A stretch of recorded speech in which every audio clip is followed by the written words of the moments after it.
दैहिक दैविक भौतिक तापा राम रास नहीं काहू व्यापा। भगवान राम के राज्य में किसी प्रकार का किसी को कोई दुख नहीं था।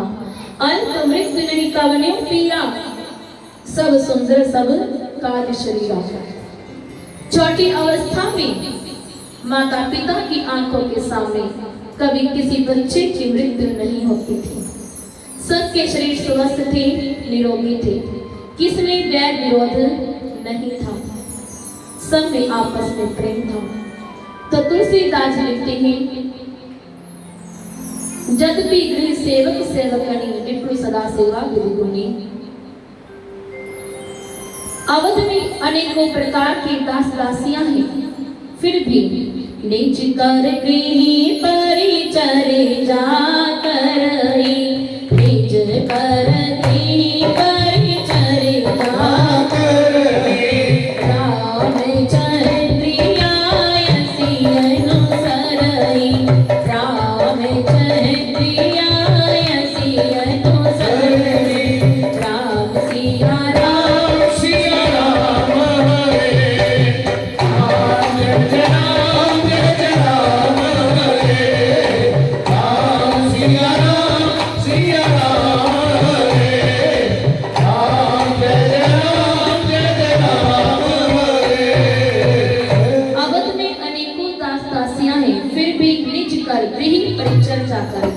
सीता मैया घर का अधिक काम अपने हाथों से करती थी।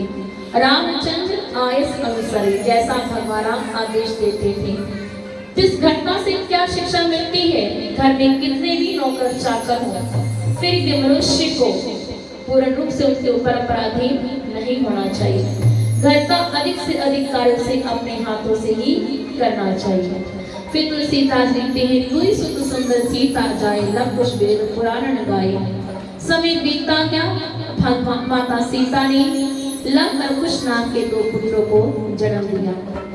दुई दुई सुत सब भ्रातन तेरे, भई रूप गुणशील घनेरे। सभी भाइयों के दो दो पुत्र उत्पन्न होते हैं। फिर एक दिन की बात है, भगवान बाग में गए होते हैं, तो वहां पर भगवान भाइयों के पूछने पर संतों की महिमा बताते हैं कि संत कौन है, सज्जन कौन है। निंदा स्तुति उभे सम, ममता मत मम पद कंज। ते सज्जन मम प्राण प्रिय, गुरमण गिरस सकुंद सियावर। राम जय जय राम, प्रभु राम जय जय राम। संत कौन है? जो निंदा और स्तुति दोनों में समान रहता है, जो निंदा होने पर दुखी नहीं होता, किसी की गाली देने पर दुखी नहीं होता, किसी के चिढ़ाने पर दुखी नहीं होता, और किसी के द्वारा प्रशंसा किए जाने पर अहंकारी नहीं होता। उसी जीव को संत जाना चाहिए, और संत वही संत मुझे प्यारा है। और मुझे कौन सा सेवक सबसे अधिक प्यारा है? सोई सेवक प्रियतम मन सोई, सोई सेवक प्रियतम स्वामी अनुशासन माने कोई, स्वामी अनुशासन माने कोई। राम सिया राम सिया राम हरे राम, जय जय राम जय जय राम हरे राम। सिया राम सिया राम हरे राम, जय जय राम जय जय राम हरे। तो भगवान ने कहा, मुझे वही भगत वही सेवक सबसे ज्यादा प्यारा है। मम अनुशासन माने जो मेरे अनुशासन का पालन करता है, मेरे बनाए गए नियमों का पालन करता है। एक बार वशिष्ठ भगवान राम के पास आए और कहा, राम, जिस समय मुझे पुरोहिताई करने के लिए कहा गया तो मैंने मना कर दिया, परंतु जब मुझे पता चला कि जगदीश्वर रघुवंश में सूर्यवंश में अवतार लेंगे, तो मैंने हंसते हंसते उस पुरोहिताई को स्वीकार कर लिया। राम, मैं जान गया तुम साधारण जीव नहीं हो, साधारण राजा नहीं हो। मैं आपसे एक वर मांगता हूँ। क्या? नाथ एक वर मांगियो, राम कृपा कर दियो। जन्म जन्म प्रभु पद कमल, कपूर पे जनि भयो सिया। राम जय जय राम, मेरे प्रभु राम जय जय राम। तो मैं आपसे एक वर मांगता हूँ, कृपा करके मुझे एक वर दीजिए। जन्मों जन्मांतरों में भी मेरा प्रेम आपके प्रति कभी भी ना घटे। इसके बाद भगवान शिव पार्वती में से पूछते, पार्वती मैंने तुम्हें सब राम कथा सुना दी, तुम्हारा संदेह मिट जाना चाहिए। अभी भी कोई अगर तुम्हारे मन में कोई संदेह है तो मुझे बताओ। तो पार्वती ने कहा, प्रभु राम कथा को सुनकर मेरे मन में जो मोह हुआ था, संदेह था, सब मिट चुका है, दूर हो चुका है। प्रभु अब मैं ये जानना चाहती हूँ कि काक पशुपति जी को कौओं के शरीर में भगवान की भक्ति प्राप्त कैसे हुई और उन्हें वह कौए का शरीर क्यों मिला? तो भोले बाबा बताते हैं, पार्वती जिस प्रकार जब तुम्हारा जन्म दक्ष के घर में हुआ था, उस समय तुम भी भगवान राम को रोते हुए देखकर मोह में पड़ गई थी कि ये राम परब्रह्म है, तो रो क्यों रहे, इन्हें क्यों नहीं पता किनकी नारी कहाँ है। भगवान की जो माया है वो सबको नचाती है। जो माया सब जगह नचावा, जा सुचरित्र को इनका होना पावा। उसके चरित्र को कोई नहीं जान सकता। उस माया ने एक बार गरुड़ को भी नचाया था। जब भगवान नागपाश में बंधे तो गरुड़ ने भगवान का नागपाश को काट दिया, परंतु सोचा कि अगर ये जो ब्रह्म अपने आप को नागपाश से नहीं छुड़ा सकता, वो ब्रह्म भला हम जीवों को संसार बंधन से कैसे छुड़ा सकता है, जो नागों का बंधन नहीं छोड़ सकते। उनके मन में जब मोह हुआ तो अपने मोह को दूर करने के लिए वो इंद्र के पास एक, ब्रह्मा जी के पास एक, मेरे पास भी आए। जब मेरे पास आई तो मैंने कहा, शिव को कहा, गरुड़ को कहा कि तुम कागभूषण जी के पास जाओ, जो नील पर्वत पर रहता है। खग जानी खगनी की भाषा। पहला कारण, मेरे पास इस समय नहीं है। दूसरा कारण, तुम पक्षी हो तो पक्षी की भाषा अच्छी तरह से समझेगा। तो गरुड़ जी भागती हुई कागभूषण जी के आश्रम में पहुंची। जैसे आश्रम में पहुंची कि राम का सुने बिना ही उनका जो मोह था, व्याकुल था, अपने आप दूर हो जाती उनकी व्याकुलता। तो गरुड़ जी को कागभूषण जी ने राम कथा सुनाई। पहले सती मोह सुनाया, फिर भगवान की अवतार लेने के क्या कारण उनके बारे में बताया, फिर भगवान राम का जन्म, भगवान की बाल लीलाएं, यज्ञ की रक्षा करना, फिर भगवान का विवाह, भगवान का वनवास और उसके बाद सीता हरण, सीता मैया की खोज, समुद्र को पार लगाना और समुद्र को पार होने के बाद रावण का वध। इस प्रकार सारी रामायण कागभूषण जी ने गरुड़ जी को सुनाई। तो गरुड़ जी ने कागभूषण जी से पूछा, हे कागभूषण जी, मैं ये जानना चाहता हूँ कि जिस भगवान की माया ने मुझे नचाया, क्या वो उसने आपको भी कभी नचाया था?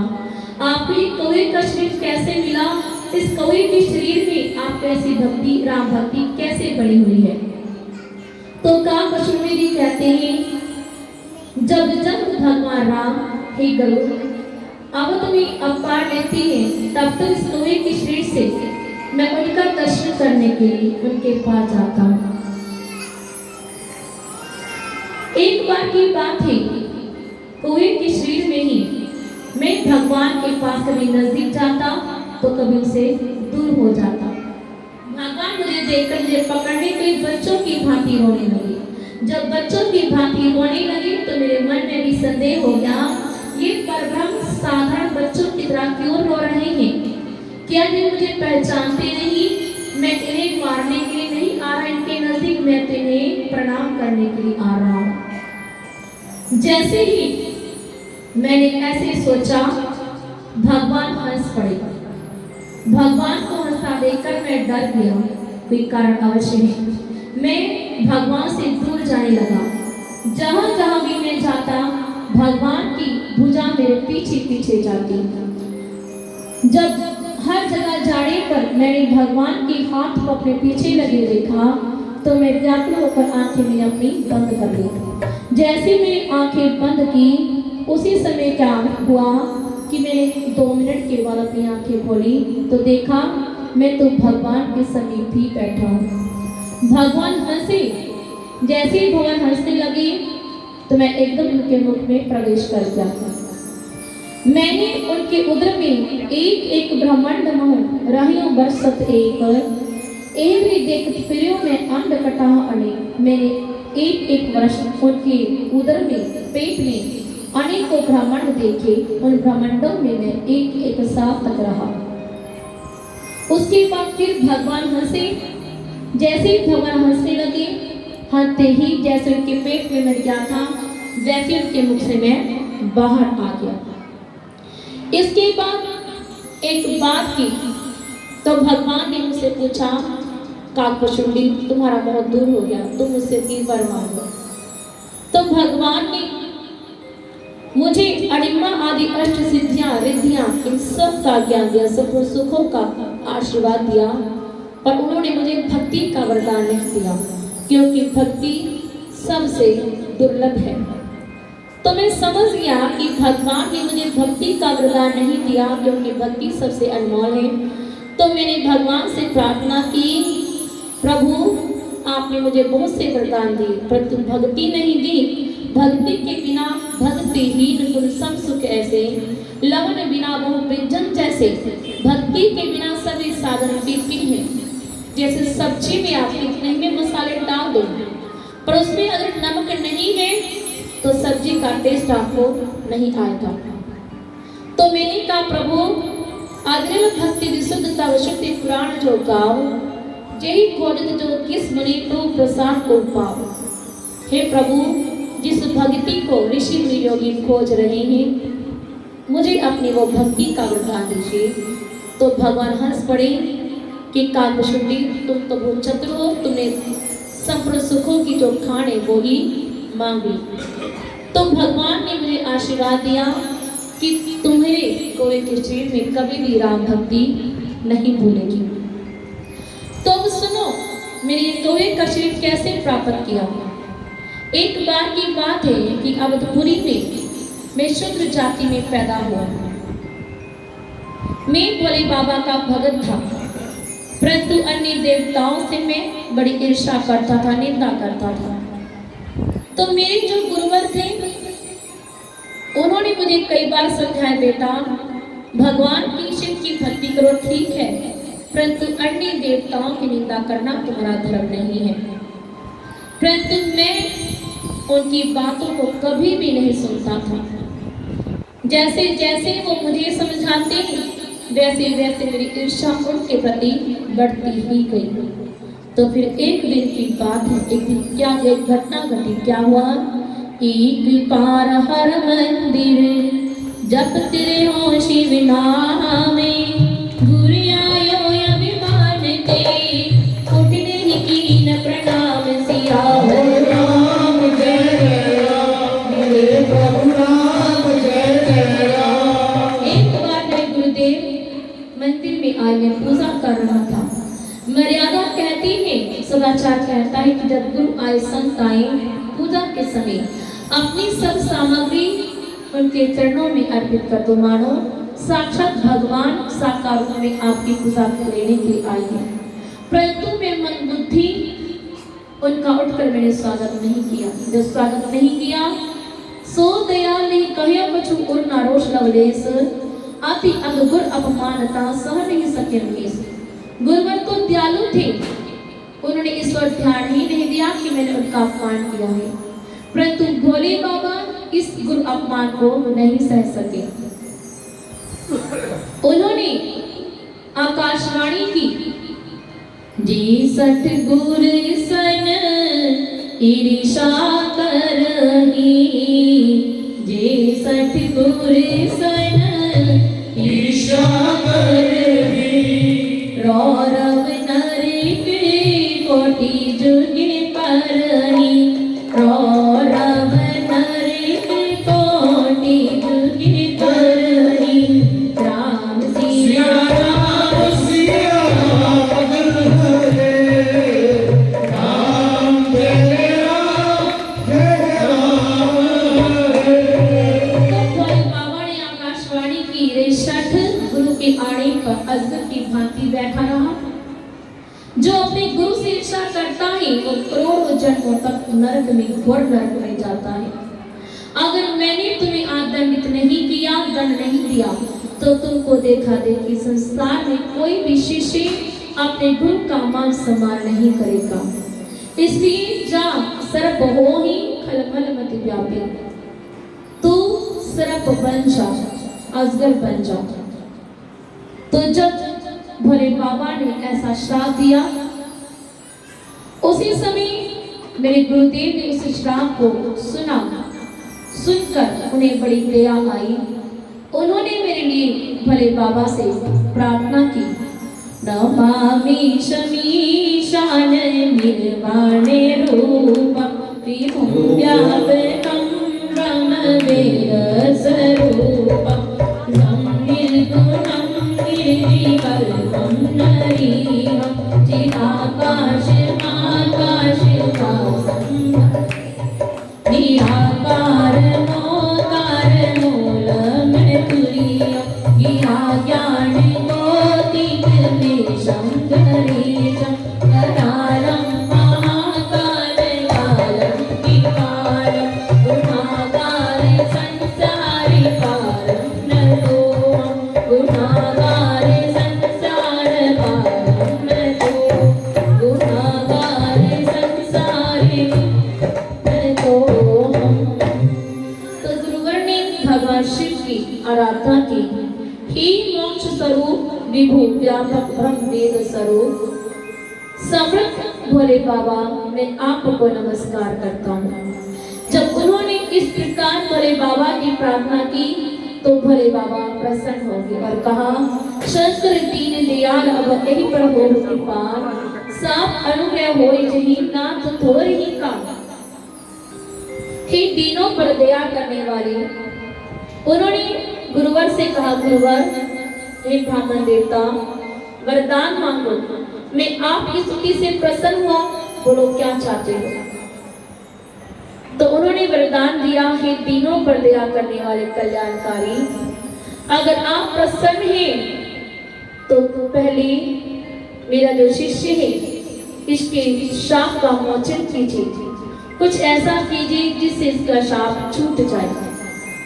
तो भोले बाबा ने कहा, मोर श्राप निज व्यर्थ न जाए। हे ब्राह्मण, मेरा जो ये श्राप है ये व्यर्थ बेकार नहीं जाएगा, परंतु तुम्हारी स्तुति से मैं प्रसन्न हुआ, इसलिए मैं इसे वरदान देता हूँ। जन्म मरण में जो असह्य दुख होता है वो दुख इसे नहीं व्यापेगा। तो काकवसुंधी जी कहती, उसके बाद में अनेकों जन्म हुए, हर जन्म में मुझे भगवान की भक्ति बनी रही। मेरे अनेकों जन्म होंगे, आप भी मैं राम भगत हूँ, परंतु एक बात है जो मेरे हृदय में हमेशा चुभती रहती है और हमेशा चुभती रहेगी। वो क्या है?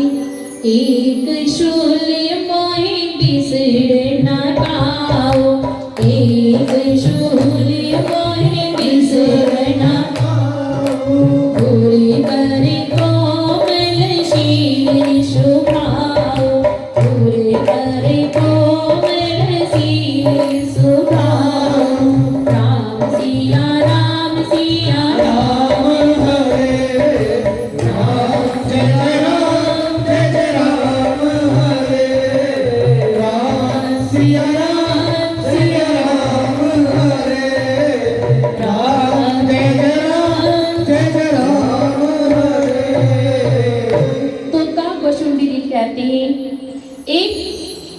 मेरे हृदय में हमेशा चुपता रहता है कि मैंने अपने गुरु के साथ कितना बुरा व्यवहार किया, फिर भी गुरु कितने दयालु हैं कि उन्होंने मेरी ढीठता पर, मूर्खता पर ध्यान देने की बजाय फिर भी मेरे लिए भगवान से प्रार्थना ही की। इस प्रकार मैं अनेकों जन्म होते, अनेक जन्मों को भोगते भोगते अंत में मैंने मनुष्य का शरीर, ब्राह्मण का शरीर पाया।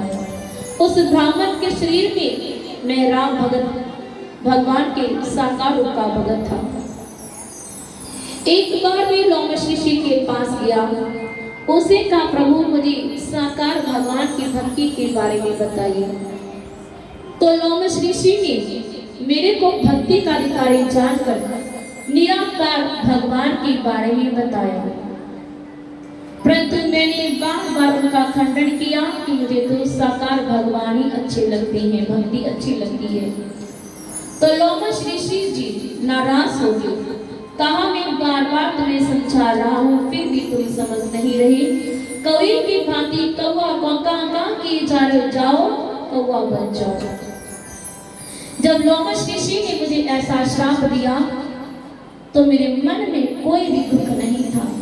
मैं उलटकर लोमश ऋषि को कोई श्राप नहीं दिया, जवाब नहीं दिया। तो लोमश ऋषि को दया आई, मैंने इसको बेकार में ही श्राप दिया, इसने मुझे कुछ भी नहीं कहा। तो लोमश ऋषि ने मुझे प्यार से अपने पास बुलाया और मुझे साकार भगवान की भक्ति के बारे में उपदेश दिया। उसी समय उनकी शास्त्र में कौवा बन गया और उन्होंने मुझे आशीर्वाद दिया कि काकभूषण जी, इस कौवे के शरीर में भी तुम्हारी राम भक्ति बनी रहेगी और जिस आश्रम में तुम वास करोगे उसके 100 योजन तक किसी को माया नहीं व्यापेगी। इसके बाद माता पार्वती इन सब को सुनकर भगवान शिव से कुछ प्रश्न करती हैं। तो भगवान शिव उन प्रश्नों का उत्तर देते हुए कहती हैं, इस संसार में सबसे बड़ा दुख क्या है? नहीं, दरिद्र सम दुख समनाहि। इस संसार में गरीबी से बड़ा बढ़कर कोई दुख नहीं है। संत मिलन समूह सुख जग नाही, सत्संगति से बड़ा सुख इस संसार में कोई नहीं है। संसार से जब तरना है, बारी मथे कृत होई गुरु सिकता के गुरु तेल, बिन हरि भजन न भव तरिए, ये सिद्धांत अपे।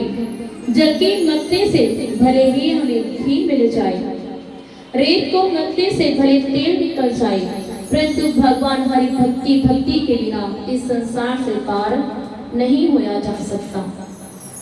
और राम कथा के कई अधिकारी जिनके सत्संगति अधिकारी, राम कथा के अधिकारी वही हैं जिन्हें सत्संगति प्यारी होती है, जो हमेशा संतों की संगति में रहना पसंद करती हैं। और फिर भले बाबा तुलसीदास जी लिखते हैं राम नाम की महिमा। राम नाम की महिमा क्या है? तुलसीदास लिखते हैं, पाई न की गति पतित पावे, राम भज सुन सठ बना बलि काया जामिन व्याज गीत गदारी कारे भरा, आबीर जमन की रात कस सपति आदि अति डूब जी कही नाम भारत दीपि पावन होहि राम रघुवंश भूषण चरित यह कहानी सुनहि पावनी, कलि नल मनोमन कोहि बिन सम राम धाम सिधावहि, सत पंच चौपाई मनोहर गाड़ी ढोल रे उर धर, कारुण्य विजय पंच जन विचार श्री रघुबर हरे, सुंदर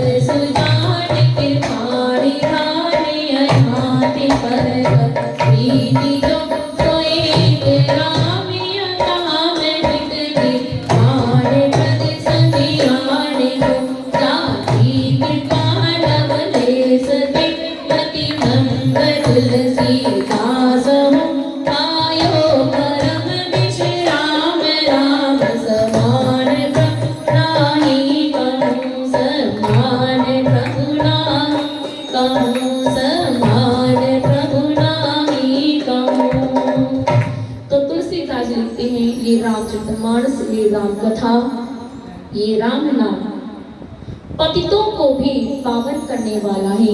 इस राम नाम को जपकर गणिका, वेश्य, अजामिल पापी आदि अनेकों बड़े बड़े पापी भी तर गए हैं।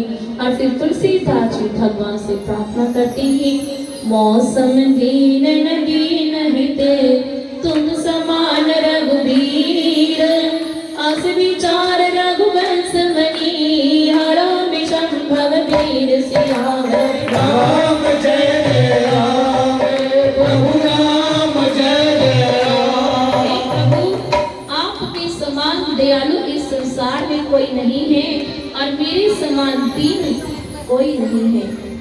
आप मेरे ऊपर ऐसा जानकर कृपा कीजिए, मुझे अपने चरणों की भक्ति कीजिए। कैसी भक्ति कीजिए? कामिये नारी प्यारी चिमी लोभहि प्रिय जिमि भावै, तिमि रघुनाथ निरंतर तिय लागो मोहि राम सियावर। हरि राम जय जय राम, मेरे प्रभु राम जय जय राम, मेरे प्रभु राम जय जय राम, मेरे प्रभु राम जय जय राम। मुझे ऐसी भक्ति दीजिए जैसे कामी स्त्री को प्यार करता है, वेश्या को प्यार करता है। एक कामी व्यक्ति वेश्या के पास जाता है, वेश्या के लिए वो अपना सब कुछ बर्बाद कर देता है, पर वेश्या उससे प्यार नहीं करती। वो कभी भी नहीं सोचता इस वेश्या के लिए मैं सब कुछ बर्बाद कर रहा हूँ, पैसा बर्बाद कर रहा हूँ, अपने घर वालों से दुश्मनी ले रहा हूँ। वो वेश्या मुझसे प्यार नहीं करती, मैं इससे प्यार क्यों करूँ? वो फिर भी प्यार करता है। इसी प्रकार प्रभु, आप मुझसे प्यार करें ना करें, पर मैं आपसे प्यार करता हूँ। मैं कभी ना सोचूं कि मैं भगवान की भक्ति करता हूँ, हर समय प्रभु प्रभु करता हूँ, पर प्रभु तो मुझे प्यार करते ही नहीं, प्रभु तो मेरी ओर देखते भी नहीं। लोभी प्रिय जिमिता, लोभी व्यक्ति को जिस प्रकार धन प्यारा है, धन को कमाने के लालच में वो अपने सब रिश्ते नातों को गवा बैठता है, अपना सब कुछ बर्बाद कर देता है, अपने शरीर की परवाह भी नहीं करता, परंतु फिर भी पैसा ऐसा ही, लक्ष्मी ऐसी है जो चंचल है। आज हमारे पास है तो कल को नहीं होगी, परंतु फिर भी व्यक्ति पैसा कमाना नहीं छोड़ता। प्रभु, मैं आपकी भक्ति में दिन रात लगा रहूं। आप मेरे ऊपर कृपा करें या ना करें, मैं कभी ना सोचूं कि प्रभु तो मुझे बुलाते ही नहीं, मेरी ओर देखते ही नहीं, मेरी ओर ध्यान ही नहीं देते। मैं अपने धर्म का पालन करूंगा। जैसे कामी व्यक्ति को स्त्री प्यारी होती है, लोभी को धन प्यारा होता है, वैसी प्रभु तिमि रघुनाथ निरंतर प्रिय लागो मोहि राम। हे प्रभु, मैं आपसे प्रेम करता हूँ, आप मुझे प्यार करें ना करें, पर मैं आपसे प्यार करता हूँ। तुलसीदास लिखते हैं, यत् पूर्वं प्रभुनाथं सुकविना श्री शंभुना दुर्गमं श्री मद्रामकृत मानस श्री मद्राम पदावत भक्ति मनीषं प्राप्ते रामायणम। जिस रामायण को भोले बाबा ने रचा था, उसी रामायण को मैंने मानस के रूप में भाषाबद्ध किया है। ये रामचरितमानस पुण्य रूप, पुण्य देने वाला है और पापों को हरने वाला है, सदा कल्याणकारी है। यदि जिंदगी में आपको कभी भी किसी भी प्रकार का दुख है तो आप राम की शरण में आइए, रामायण की शरण में आइए, ये आपके सब दुखों को दूर कर देगी।